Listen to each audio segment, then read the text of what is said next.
नमस्कार मित्रांनो, कसे आहात सगळे? मस्त मजेत ना? एस क्लास एज्युकेशन बाय सुहानीमध्ये तुम्हा सर्वांचं मनापासून स्वागत आहे.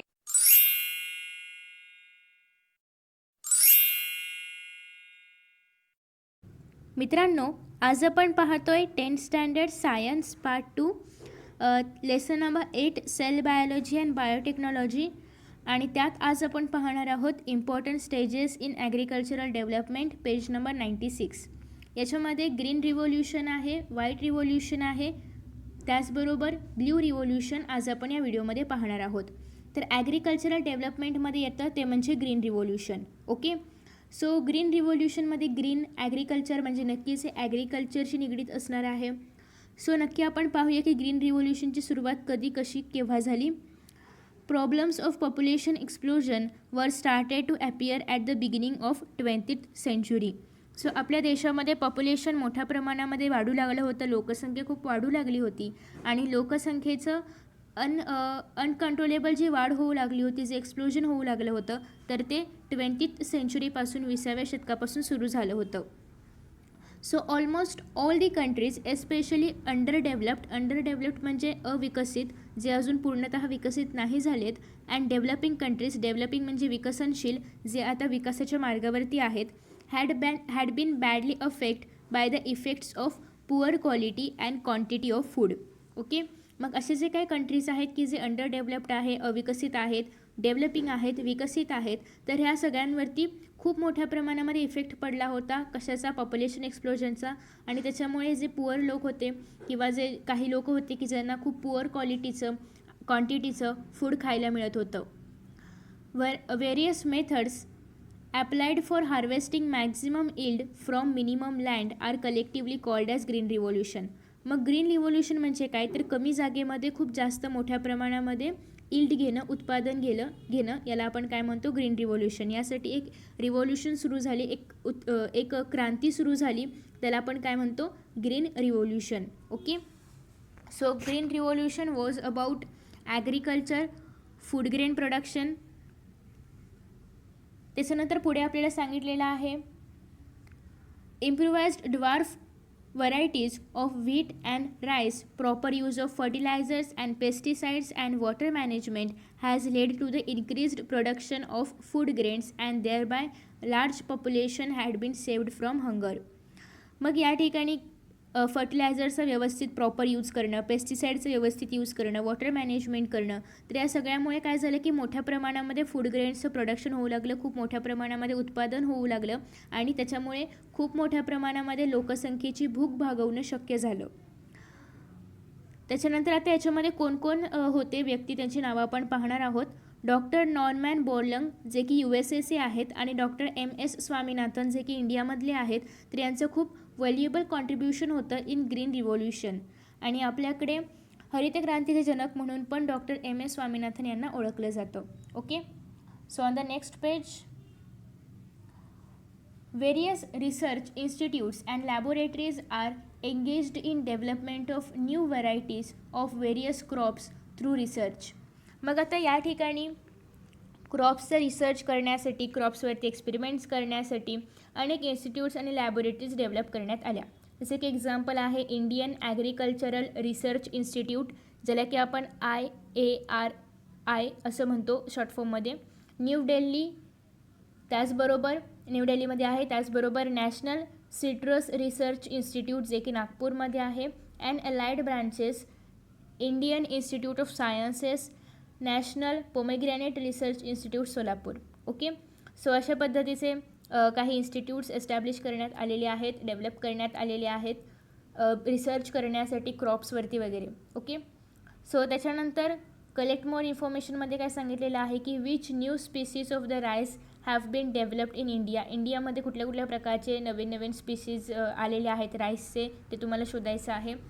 आणि नेक्स्ट या ठिकाणी इंटरनेट माय फ्रेंडमध्ये सांगितलेलं आहे collect the information and make the chart about the work of various state and national level institutes related with biotechnology. So next आहे की व्हाईट रिव्होल्यूशन. आता आपण ग्रीन रिव्होल्यूशन पाहिलं, व्हाईट रिव्होल्यूशन आता आपण पाहणार आहोत. व्हाईट रिव्होल्यूशन होतं about the milk and milk products. Okay, so नावात व्हाईट आहे, दूध पण व्हाईट असतं, याच्यावरून तुम्ही लक्षात ठेवू शकता. Various parts of India were rich in milk and milk products. इंडियामधल्या अनेक भागांमध्ये खूप मोठ्या प्रमाणामध्ये दुधाचं उत्पादन घेतलं जातं. त्याचबरोबर दुधाचं उत्पादन असेल तर मिल्क प्रोडक्ट्स पण तयार केले जातात. However those products were not sufficient to meet the needs of far flung regions. मग ज्या रिजन्समध्ये दुधाचं उत्पादन होत नाही तर त्या भागांमधल्या पण लोकांची गरज भागवण्यासाठी हे जे दुधाचं उत्पादन घेतलं जात होतं तर ते सगळ्यांची गरज भागवण्यासाठी पुरेसं नव्हतं.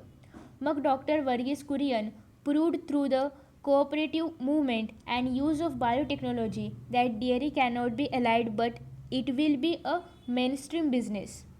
म्हणजे या ठिकाणी काय सांगितलं डॉक्टर वर्गीस कुरियन यांनी, अलाइड बिझनेस म्हणजे काय की म्हणजे जसं की शेती करत असताना शेतकरी काय करायचे, एक छोटासा पार्ट ज्याला आपण म्हणतो की फक्त सपोर्टसाठी ते लोक दुधाचा बिझनेस करायचे.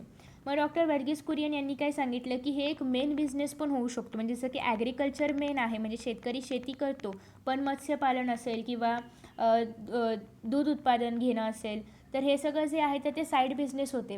मग हे मेन बिझनेस पण होऊ शकतात असं वर्गीस कुरियन यांनी प्रूव्ह केलं होतं. He put the cooperative dairy movement of Anand Gujarat at all time high status.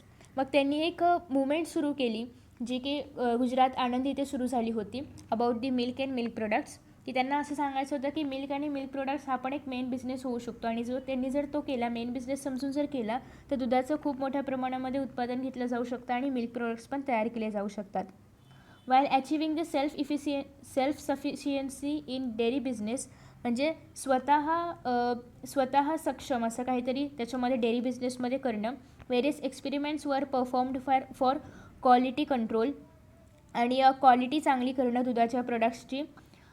त्याचबरोबर newer dairy products and their preservation, नवीन डेअरी प्रोडक्ट्स तयार करणं, इतर काही अजून इनोव्हेटिव्ह डेअरी प्रोडक्ट्स तयार करणं, त्याचबरोबर नवीन तयार करणं आणि त्याचं प्रिझर्वेशन पण करणं. ओके, नंतर पुढे आहे की जे why people from all over the world are again preferring the local wild varieties. म्हणजे जे जगामध्ये जे जगामधल्या किंवा इतर कंट्रीजमधले जे लोक आहेत तर ते लोकल वाईल्ड व्हरायटीजला का जास्त महत्त्व देतात किंवा अजून पण लोकल वाईल्ड व्हरायटीजलाच का महत्त्व देतात, त्याचं उत्तर तुम्हाला शोधायचं आहे.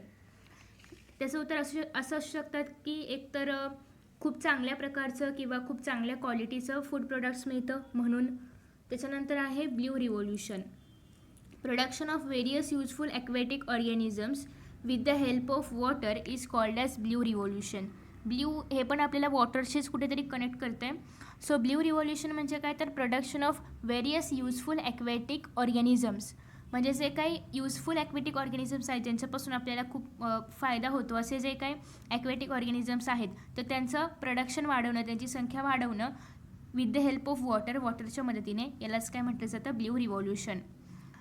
Form ponds and the fishes are very common in East Asian countries. पूर्वेकडच्या एशिया कॉन्टिनेंटमध्ये पूर्वीकडच्या ज्या कंट्रीज आहेत तर त्यांच्यामध्ये फार्म पाऊंड्स आणि फिशेस हे खूप कॉमन आहे. However people are not only thinking of cultivating the fishes and shrimps but other aquatic plants and animals too. मग लोक काय फक्त फिश कल्टिवेट करणं किंवा फक्त श्रिम्स कल्टिवेट करणं एवढाच विचार नाही करत आहे, तर इतर जे काही ॲक्वेटिक प्लांट्स किंवा इतर जे काही ॲक्वेटिक ॲनिमल्स आहेत त्यांचा पण विचार करत आहेत. Government of India has would to increase the production by encouraging the people for pisces culture by launching the programme Neel Kranti mission 2016, ज्याला की आपण NKM16 असं पण म्हणतो. सो पायसीज म्हणजे काय तुम्हाला माहिती आहे, पायसीज हा आपण पाहिलेला आहे की पायसीज हा क्लास आहे वर्टेब्रेटा मधला. ओके, वर्टेब्रेटा सबफायलमधला. सो पायसीजमध्ये काय येतात सगळे जे फिशेस आहेत तर ते सगळे त्याच्यामध्ये येतात.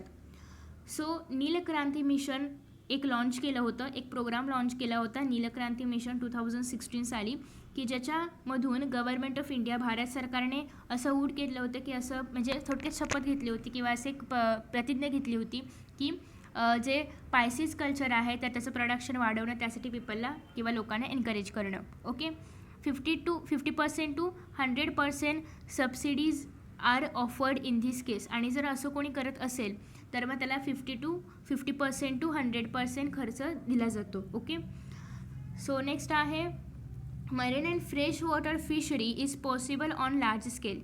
म्हणजे काय जे ओशियनमध्ये वगैरे असतात ते, फ्रेश वॉटर म्हणजे जे रिव्हरमध्ये वगैरे असतात तर ते. Fresh water fishes like rohu, catla and other fishery products like shrimp and lobsters are being cultured on large scale. म्हणजे फ्रेश वॉटरमध्ये जे रोहू, केटला वगैरे असतात आणि अदर जे काही फिशरी प्रोडक्ट्स आहेत ज्याच्यामध्ये श्रिम्प्स येतं, लॉबस्टर्स येतात, खेकडे वगैरे, तर असे काही ॲक्वॅटिक ऑर्गॅनिझम्सची संख्या वाढवणं, प्रोडक्शन करणं, हे सगळं येतं ब्ल्यू रिव्होल्यूशनमध्ये. तर त्या या ठिकाणी पायसीस कल्चरमध्ये तुम्हाला प्राउन्स पाहायला मिळते कशा पद्धतीचं आहे ते. ओके, सो हे सगळं होतं ग्रीन रिव्होल्यूशन, व्हाईट रिव्होल्यूशन आणि ब्ल्यू रिव्होल्यूशनबद्दल. नेक्स्ट व्हिडिओमध्ये आपण फर्टिलायझर्स पाहणार आहोत. सो आय होप की तुम्हाला हा व्हिडिओ आवडला असेल. Thank you for watching this video. See you in next video.